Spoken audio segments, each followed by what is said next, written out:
सम्राट अशोक जी इतने 95,000 स्तूप बना के गए थे। क्या है, सारे देवी देवता बना दिए उन्होंने। तमिलनाडु में गई थी, वहां मैंने देखा वो हमारे महात्मा बुद्ध है जिसको विष्णु भगवान कहते हैं ये लोग। तो कहने का अर्थ है कि इन्होंने सारे स्तूप को देवी देवताओं का रूप दिया।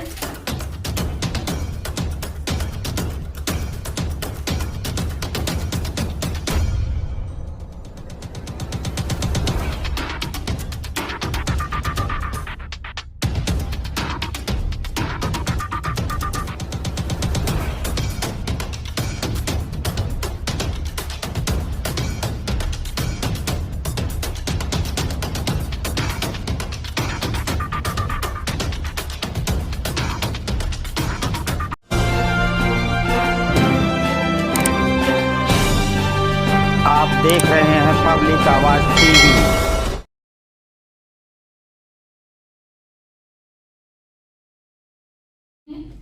सारे संयोजक न्यायमूर्ति वी ईश्वरिया जी जो पूर्व न्यायाधीश हैं आंध्र प्रदेश उच्च न्यायालय, उनका मैं हार्दिक अभिनंदन करती हूँ।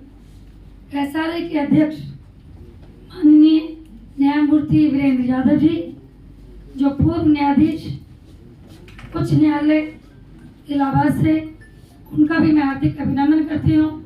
और सभी राज्यों से आए मेरे कार्यकर्ता, जागरूक कार्यकर्ता, उन सभी का भी मैं हार्दिक अभिनंदन करती हूँ।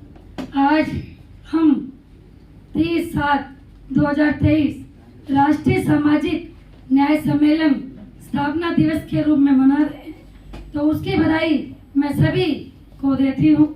ये बहुत महत्वपूर्ण दिन है और हमें यहाँ से कुछ ना कुछ लेकर ही जाना पड़ेगा। तो जैसे आज के जो विषय हैं 10 पॉइंट रखे हैं सारे जो सम्मेलन जो हमारे ये जो संगठन है, और मैं ये चाहती हूँ कि राष्ट्रीय स्तर पर सभी लोग आए और एक ही संगठन होना चाहिए, तभी हमारा भला होगा, नहीं तो हमारा भला होने वाला नहीं है। जैसे अभी मेरे पूर्व वक्ताओं ने बताया कि जातियों के संगठन बने हुए हैं, ये बिल्कुल एक बीमारी की तरह है। अगर इनको हमने नहीं समाप्त किया तो हमारा काम बनने वाला नहीं है। हम 100 साल तक भी ऐसे ही लड़ते रहेंगे। इसलिए हमें अपने जाति जितने भी संगठन है उनको छोड़कर एक आम मानव बन के काम करना है।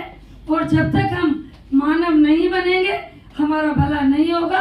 ये जाति एक हमें विकसित करती है, ये हमें भटकाती है। हम इंसान हैं, जातियां तो है ही नहीं। ये सब हमारे काम धंधे थे, जातियां तो जानवरों में होती है। तो इसलिए मेरे भाइयों जितने यहाँ बैठे हो, बार बार ओबीसी की बात आ रही है, पहले आप अपने अंदर झांको, क्या काम किया है। हम दूसरों को दोष दे रहे हैं, दोष मत दो किसी को।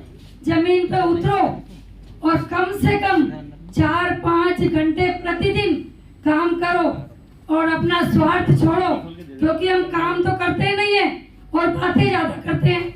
जमीन पे जाओ, जिस भी एरिया में रहते हो, कहीं भी रहते हो, अपने एरिया में जाओ और वहाँ झुग्गी झोंपड़ियों में जाकर लोगों को समझाओ, उनको बताओ कि अभी मेरे भाई ने बोला कि हमारे यहाँ धर्म बहुत जड़ है। बिल्कुल सही बोला। इसमें कमी क्या है? कमी ये है हमने अपने महापुरुषों को पढ़ा ही नहीं।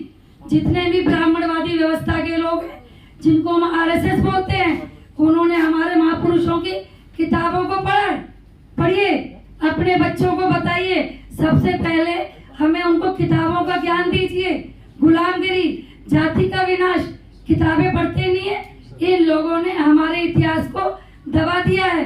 अगर ये मिटेगा धर्म तो ये सिर्फ शिक्षा से मिटेगा, किताबें पढ़कर मिटेगा। इसलिए हमें किताबों को पढ़ना है। हमारे में कमी यही रही है कि हम एक दूसरे को दोष देते रहते हैं।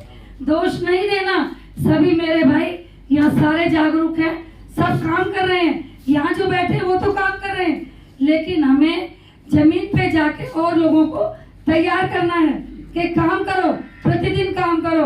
अगर एक दिन में हम 2 व्यक्ति को भी समझा पाते हैं तो हमारा काम दूर नहीं है कि इस देश का नवनिर्माण होगा और एक इतना अच्छा राष्ट्र बनेगा कि जो ये धर्म जाति की बात करते हैं ये सब समाप्त हो जाएगी, क्योंकि सोच नहीं बदली।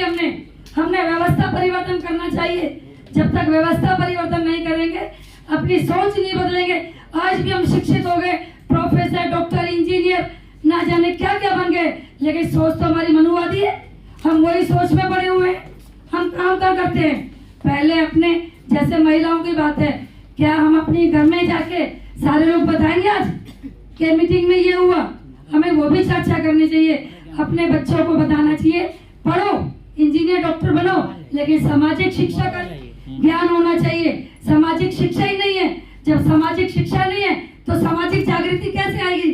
और सामाजिक जागृति नहीं आएगी तो सामाजिक संगठन बनेंगे नहीं। तो इसलिए पहले हमें सामाजिक न्याय, हमें राजनीतिक न्याय, हमें शैक्षणिक न्याय, हमें आर्थिक न्याय, ये जब ही मिलेगा जब समाज में जाकर काम करेंगे। हमें काम करना है और हमें किसी को दोष नहीं देना।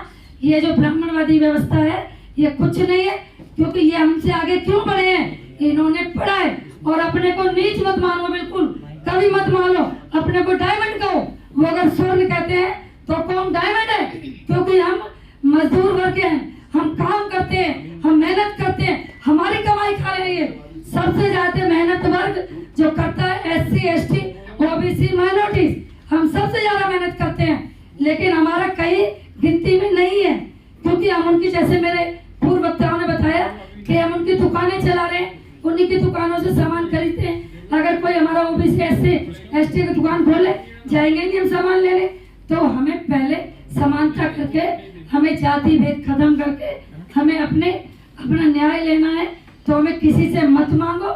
हम इस देश के शासक हैं, राजा हैं। हम क्यों मांगे भिखारियों से? 10% लोग हैं, हम 90% लोग, हम क्यों उनसे मांगेंगे? हम खुद ही राजनीति, क्या राजनीति तो आनी जानी चीज है, मानती हूँ कि राजनीति से मिलेगा, लेकिन काम तो करो। काम नहीं करा, 75 वर्ष देश को आजाद हो गए हैं। पहले काम करो, घर से निकलो और मेहनत करो। देखना 10 वर्ष में ही ये पूरी सत्ता हमारी होगी और उसके बाद कभी जाएगी नहीं। सत्ता बिल्कुल हमारी रहेगी। लेकिन दोष मत हो, काम नहीं किया उसको एक्सेप्ट करो। हमने वाकई काम नहीं किया है। हम दूसरों को बोलते हैं, यहाँ लेक्चर भाषण देने से नहीं होगा, जमीन पे जाके काम करना पड़ेगा।